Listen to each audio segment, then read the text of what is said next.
But very few of us operate from the Anandamaya Kosha. You see some rishis, some gurus, some saints walking on the same earth on which you and I walk. But their presence, just by being in their presence, you feel joyful. You must have experienced that in life.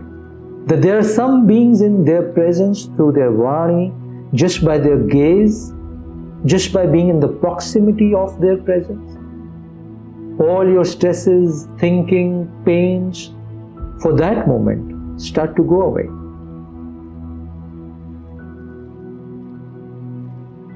Pranam Gurudev. This question has been asked by Pradeep Kumarji from Odisha.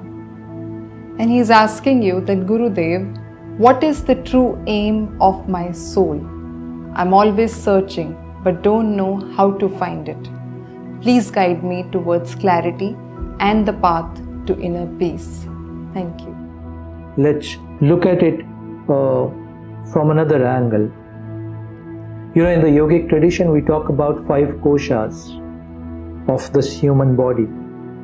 Starting with the external layer of who we are is the Annamaya Kosha, which is this physical body, which is made up of the Anna, the food that we take, the nourishment that we take. So that's just the physical layer of the body. Then we have the breath layer of the body, Pranamaya Kosha. Yeah? Then we have Manomaya Kosha, which is the mental layer of the body, the thinking, intellectual layer of the body. Then we have Vijnanamaya Kosha, the wisdom layer of the body. And then at the core, as the nucleus, is the Anandamaya Kosha, which is the bliss body, which is our true essence. At the core, we are made up of Ananda, but then there are 4 other layers. And most of the time we only identify, relate with, and strengthen only the external layers. We don't even know, it's not in our experience that there is an Anandamaya Kosha, our own bliss body existing within all of us. It's our birthright to access our bliss body, not just access, to really operate from our bliss body. Today we operate mostly from our Annamaya Kosha, which is impulsive, instinctive. Some of us operate from our Manomaya Kosha, our thinking mind. Some of us may operate from our Vijnanamaya Kosha, which is the wisdom body. But very few of us operate from the Anandamaya Kosha. You see some rishis, some gurus, some saints walking on the same earth on which you and I walk. But their presence, just by being in their presence, you feel joyful. You must have experienced that in life. That there are some beings in their presence through their vani, just by their gaze, just by being in the proximity of their presence. All your stresses, thinking, pains, for that moment, start to go away. For that moment, you start to experience the joy, the ananda, the ease of life. It happens because these beings are stationed at their Anandamaya Kosha, the bliss body within. They operate their entire life. Every word that they speak, every action that they perform is originating from their Anandamaya Kosha. So the true aim or purpose of life is to reach, explore, find access and be stationed at our own Anandamaya Kosha. That's where the real joy is. That's the true purpose of life. While all the other 4 sheaths, the layers of the body, are absolutely essential for our survival. Annamaya Kosha, very important for our survival. Pranamaya Kosha, the breath, very essential. So is Manomaya and Vijnanamaya Kosha. Each of these kosha have a job, a role to perform. But our essential, true nature is this inner body, the Anandamaya Kosha. So throughout our life's journey, we are trying to find this Anandamaya Kosha through various ways. But the ways are a problem. Because most of the time we are trying to find Anandamaya Kosha, the bliss body, through fleeting pleasures of, let's say, Annamaya Kosha. So the fleeting pleasures of the body, the physical body, through that we want to access the Anandamaya Kosha.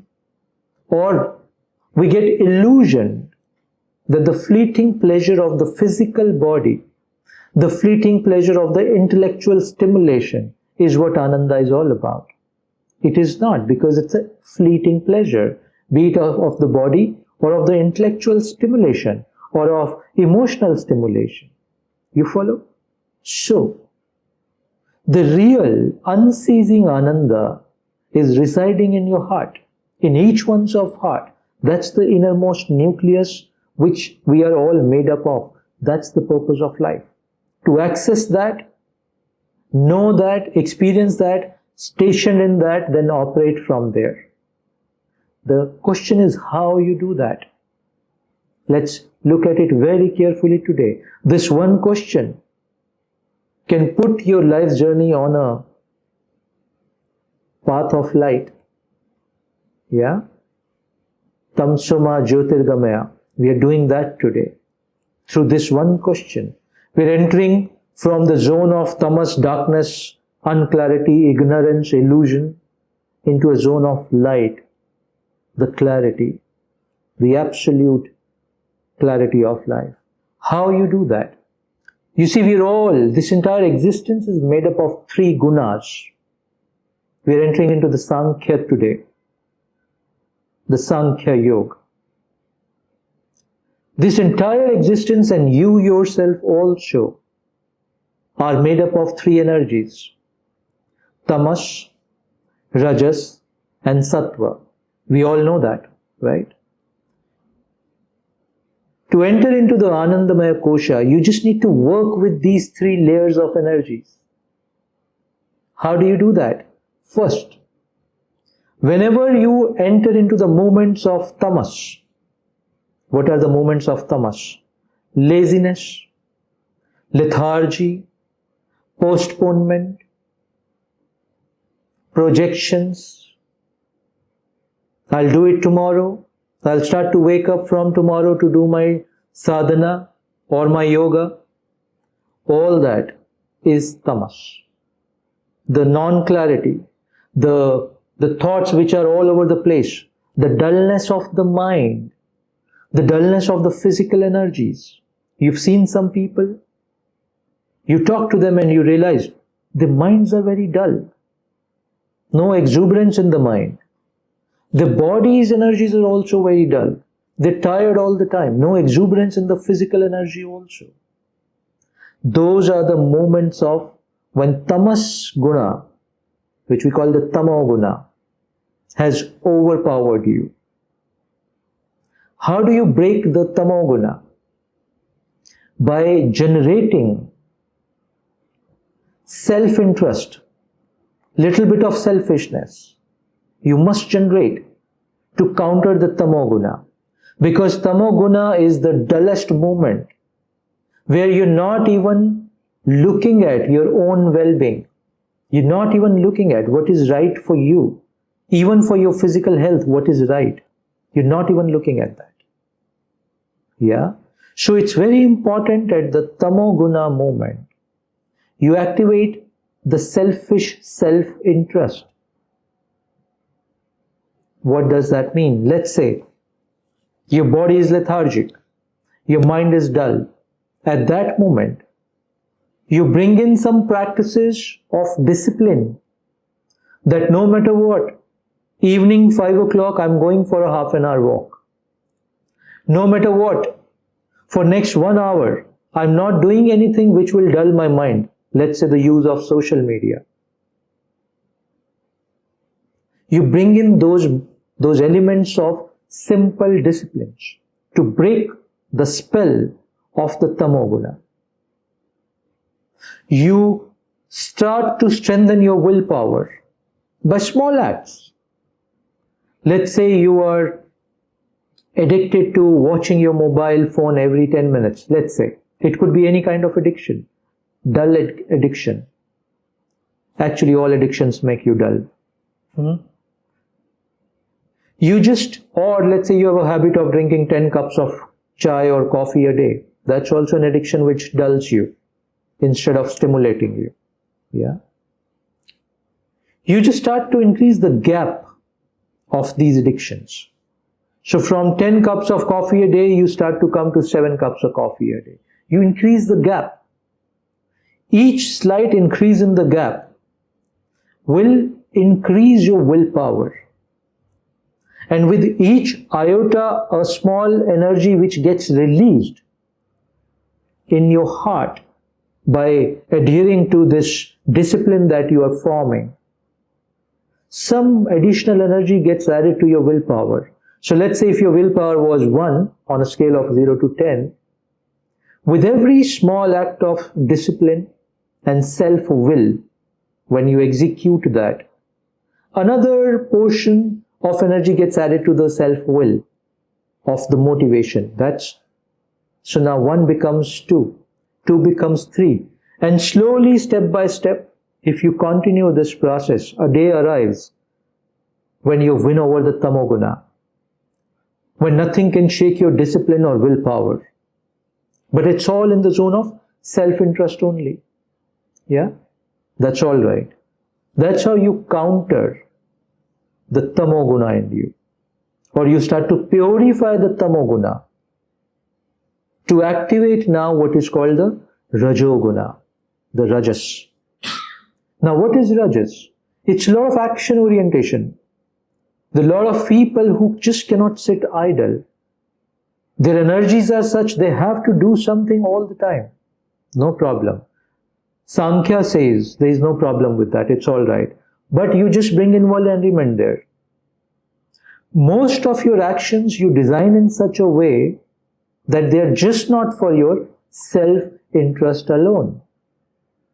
Paropakar bhav, which means through every act that you do, you start to channelize your rajas energy for the well-being, benefit of other beings also.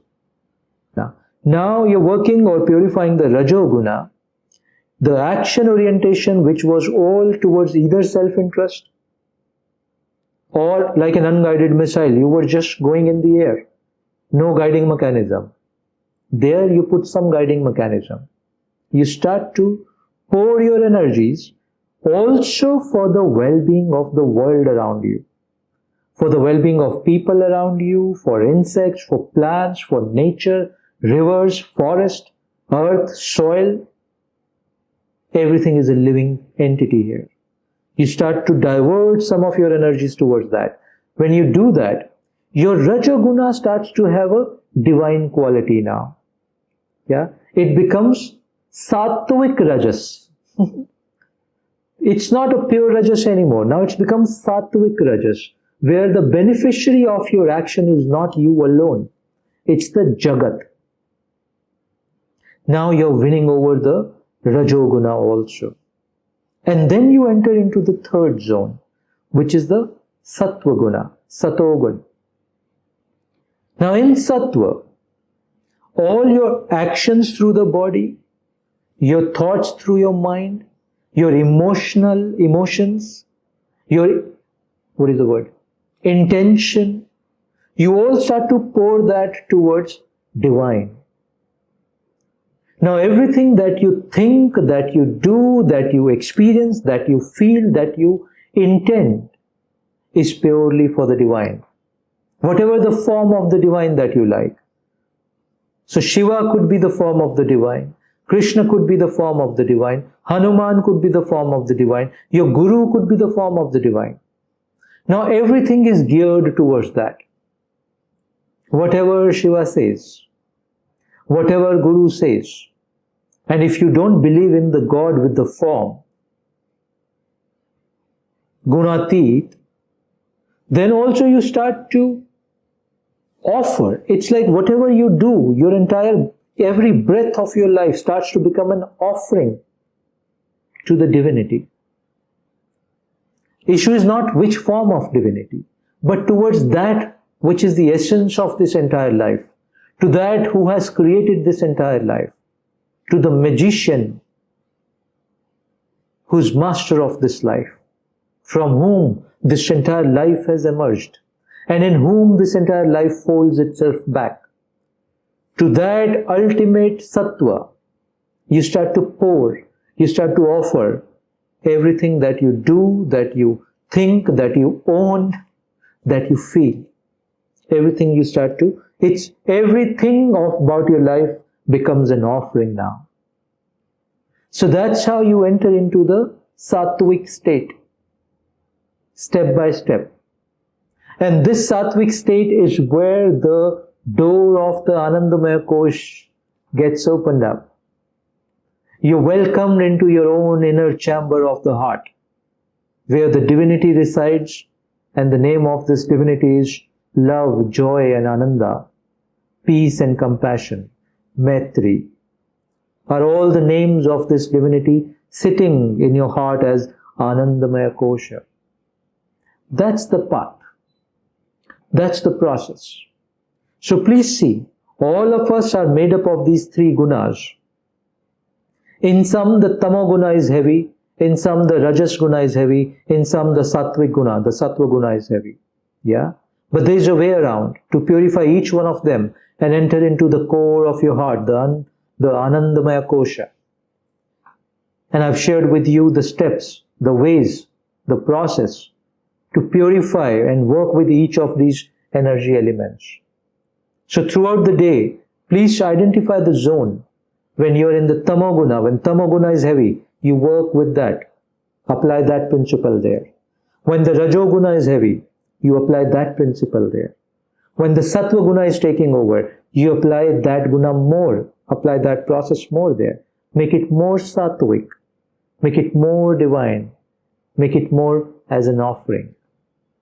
This, if you follow, you will enter into the absolute essence of life.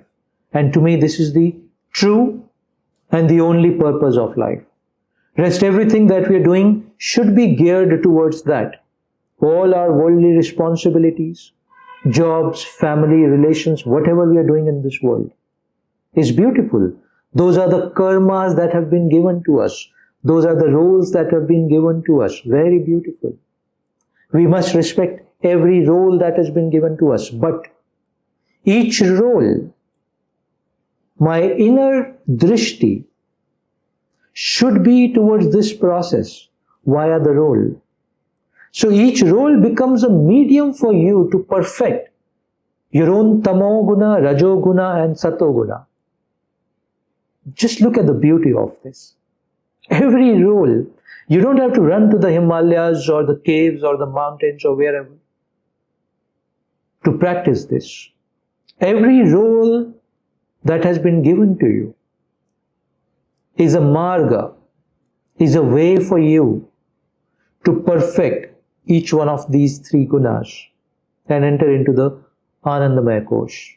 I'm sharing this with you so that this entire process comes in your consciousness. I want you to listen to this again. It's a deep essence of life. Listen to this again and start to slowly practice this. Ashrams and monasteries and all these institutions that we build, and we've been building from the last 10,000 years, our rishis have been building. Why we've been investing so much of time, energy, material resources in building, let's say, ashrams? Why? What's the need? Do you know what's the need? Why are they really important? Those are the places where for you to explore all these three energies and work with them, experience them, make your way out, make your way through each of these energies becomes easy. So you come to an ashram for, let's say, 5 to 7, 10 days. You live in a zone where everything is guiding you Even when you're washing utensils or eating food, sweeping the floor, or doing swadhyaya sadhana, or doing some japa, or some meditative practices, or some yoga abhyasa, everything that you're doing in an ashram is training you, teaching you that how you very softly, step by step, work with each one of these gunas. See, we call them gunas. Even tamo is a guna. Yeah? It's not negative. Provided you know how to work with this. Provided you know how not to let the guna becomes the master of your life. You follow what I'm saying? So that's the reason we invest in such spaces.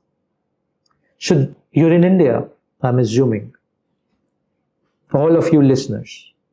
And if you're not, wherever you are, you must have access to some such ashram, some such places, where every few months you can go and get energized to work with these three energies. Get energized to walk on this path. Get energized to look at the nuances of the path. Then move back into your personal life, your professional life, your social life, and start to practice what you've learned. It becomes easier because the master class in the ashram has happened. Now you know the tattvas. Now you can work and play with them. That's the reason ashrams were built.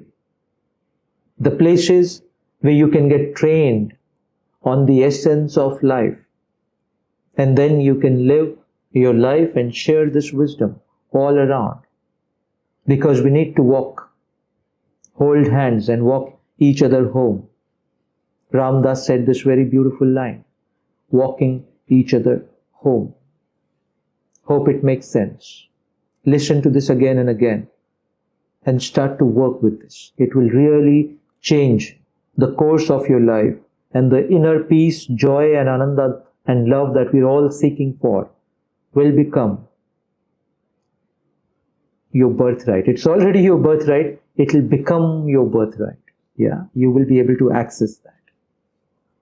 Thank you.